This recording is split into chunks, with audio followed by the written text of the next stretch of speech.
May I request the Commissioner of Police, Mr. Anil Garg, sir.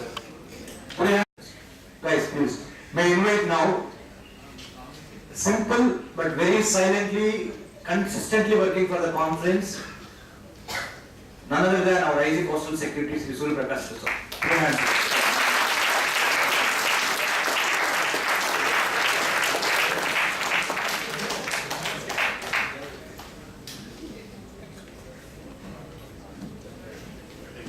Yes.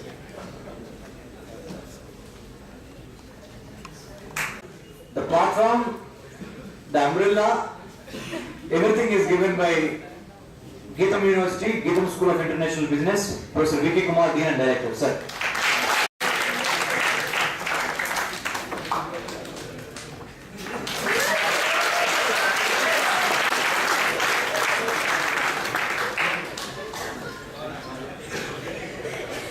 So, Principal Secretary Home, Mohan Kanda sir, Dwaraka sir, ex-DGP, he was there in the morning, yesterday also he was there. Swanjit Sen sir, you name, I think, host galaxy of stars from IPS background. When I was little amazed, they all have interest in academics, they kept on, even though they are doing all the law and order issues, somehow they could keep their interest sustaining. They felt that there is a need for a think tank, because a think tank only can bring different stakeholders together, because a think tank doesn't have a structure, doesn't have a formal structure. That's what they also believed. Most of the think tanks are in Delhi. Only one think tank in South India on strategic affairs, foreign affairs or security affairs is Center for Human Security Studies. That's why they have given that kind of support. I want to mention, whatever program we have done, major 2-3 programs, had it not been to the support of Association of Private Security Agencies, Mr. Bhaskar Reddy sir and his team.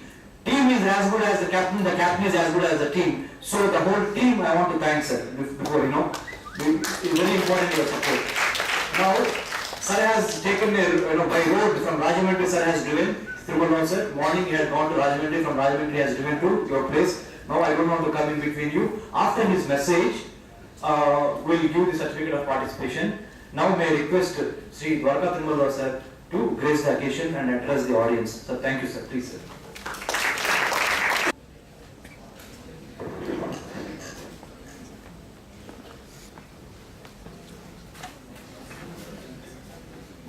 Respected Chair, Dr. Ramesh Babu,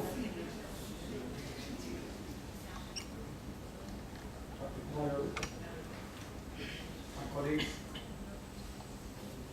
Mr. Amit Garg, Mr. Visul Prakash, my gurus, the front row, Adli Krishna sir, K.C. Reddy sir, ladies and gentlemen,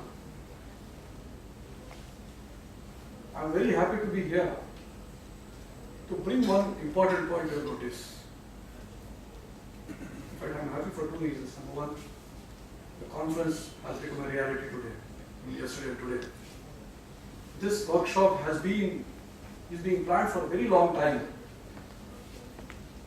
He's been trying to, of course, venue was more or less, we were thinking this will be the venue for quite some time. But then, how to mobilize all the resources together. Really, the stars of the IAS and also IPS. Padmabhushan Padmabhushan, of course, our former DGs,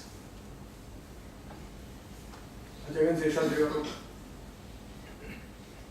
Dwaraka, of course, 2 other stars sitting here now. A lot of, and the Commissioner of Police, a very busy man to be here yesterday and today. I mean, it's really good. This is one thing which makes me really happy that, it has become a reality today. The second very important thing, though I have nothing against any region, let me tell you, my dear friends, all the workshops, all the conferences, all important things are held only in Hyderabad. And the VIPs, especially from other states, can fly only to Hyderabad, whether it is NPA or whatever place in Hyderabad. All activities are focused, centered around Hyderabad. This makes me, this particular thing that we could come to Vizag and all of us could meet.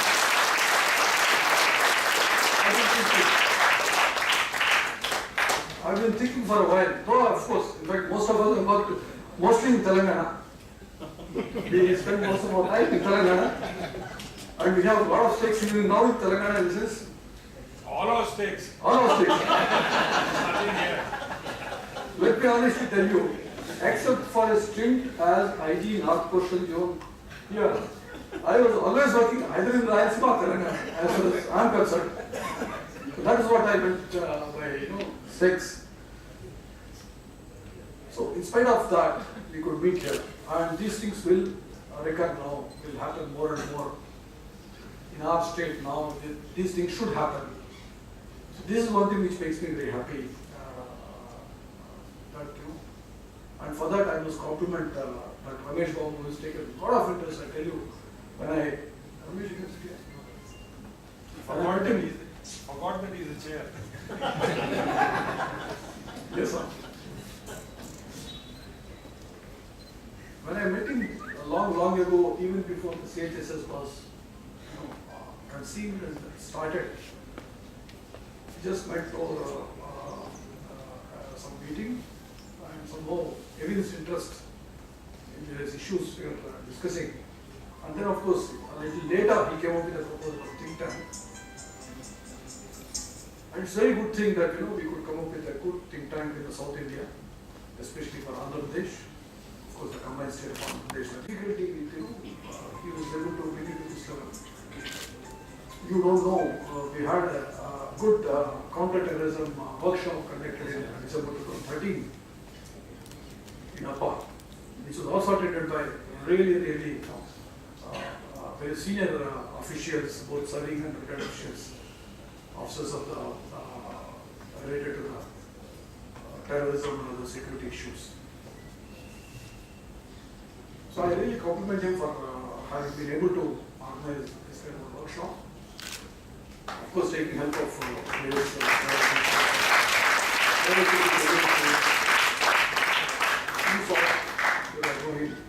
I met him also some time back. Yeah, now we come back to the subject. Friends, I think you've been hearing since yesterday. I will not go talking about the statistics now, but then I must say that India has got a very long coastline, both for the mainland and islands, and it has got very diverse features as it approaches the land area. But then the coastal security and the maritime security was not really seriously taken note of whenever we talked about the national defense policy or the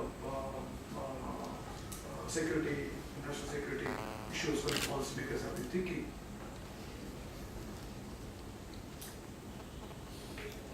I don't know, India has always taken pride in talking about peace and non-violence. We always credit others that we live a very, austere life and a yogic life.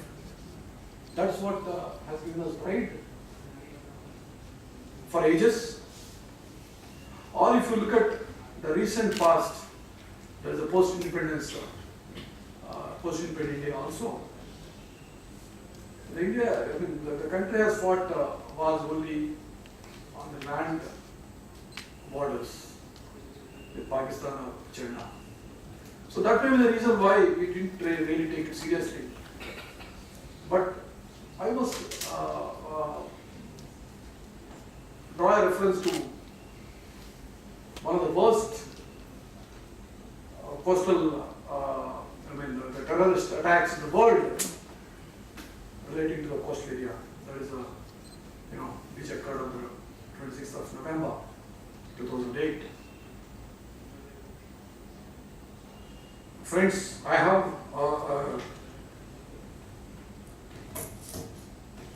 a small note with me, which obviously I don't really share in any open presentations.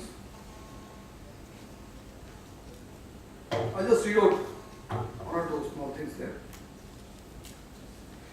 This is a source report given by Deputy Commissioner of Police Detective Crime Branch CID Mumbai in December 2006. The interrogation of arrested militants have revealed that ISI, in cooperation with the Pak Navy, is imparting navigational training particularly to elite terrorists, along with selected cadres from other tanzeems like HM, JEM, HEM.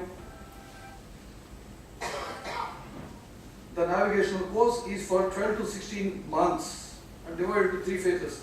In the first phase, they are being given swimming lessons. In the second phase, they are being trained to handle large boats, laying of mines in coastal zones, and planting of explosives under dams, bridges, ships, etc. In the third and final phase, they are being taught navigational techniques, rescue operations, surveillance methods, concealment of explosives, and underwater attack of enemy's coastal targets and vessels. There are approximately 500 to 600 terrorists who have been imparted navigational training, etc.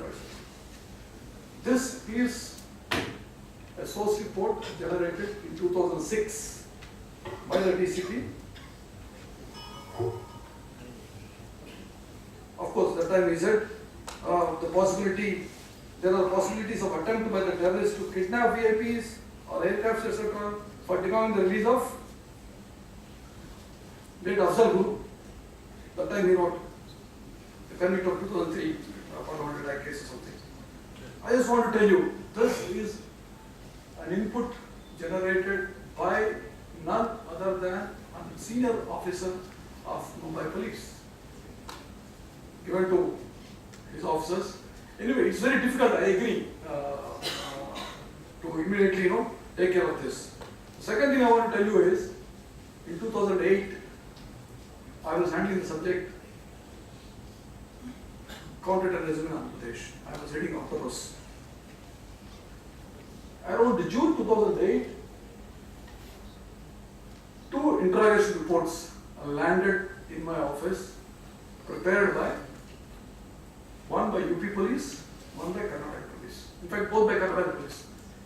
In fact, I have again those notes. Interrogation was done by an ACP, I don't know the name here now, who is also very closely associated with this at the time. One is Sabahuddin, who was involved in Rampur, partly involved in the Rampur CRP attack, and also IISC Bangalore attack. There is a specific mention of plans to attack Mumbai. This was around June, July 2008. An actual attack took place in November. And similarly, the other one also is an interrogation report of Fahim Arshad Ansari. This man also, in fact, he recceived the targets in Mumbai. I just read out some targets for your information. According to the instructions given by Yusuf, Fahim recceived important locations, namely CP office, DGP office, Churchgate railway station, on road near tourist office, Bombay Stock Exchange building, Mantralaya, Vidhan Bhavan, US Consulate, Mahalakshmi Temple, WT Center, gate adjoining the DGP office at the Lion Gate, Kolaba and Navinagar area, Rajbhavan Gate, Taj Mahal Hotel, Gateway of India, CSC station. I'm not exactly, these are all done before 2008 attack, actual attack. This was there, and I don't know, is it easy or difficult? I don't know. Officer sitting here now. Let me tell you, I have also worked in intelligence for a long time. Intelligence is always judged by the known failures rather than unknown success. Even we were able to thwart a lot of attempts maybe an intelligence, but that's not known to people, and we're not supposed to talk about it. That's the worst part of it. It's like, a curse given to an intelligence man that he's not supposed to talk about any good thing that he's done. But the entire world judged them on the failure that has happened, the known failures. That's an unfortunate thing. Anyway, let me stop it there. And the kind of damage that has occurred to India as a whole, I'm not talking about just Mumbai, the nation, the suffering that we went through on the 26/11, during the 26/11 attack, which went on for such a long time. And we lost, apart from many others, of course, one person I must speak of. First to think of is Tirumal, Assistant Sub Inspector of Police, who was able to catch Ajmal Kasab alive. Had we not caught him alive, Pakistan would have just said that we have nothing to do with this attack.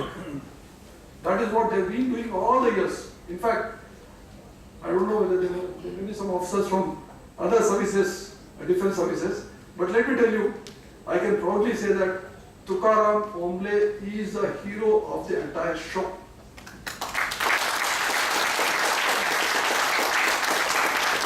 Small assistant sub inspector, whose house, of course, I visited about 5-6 days later. I went and I paid a visit to his house. He died in the process. He died in the process.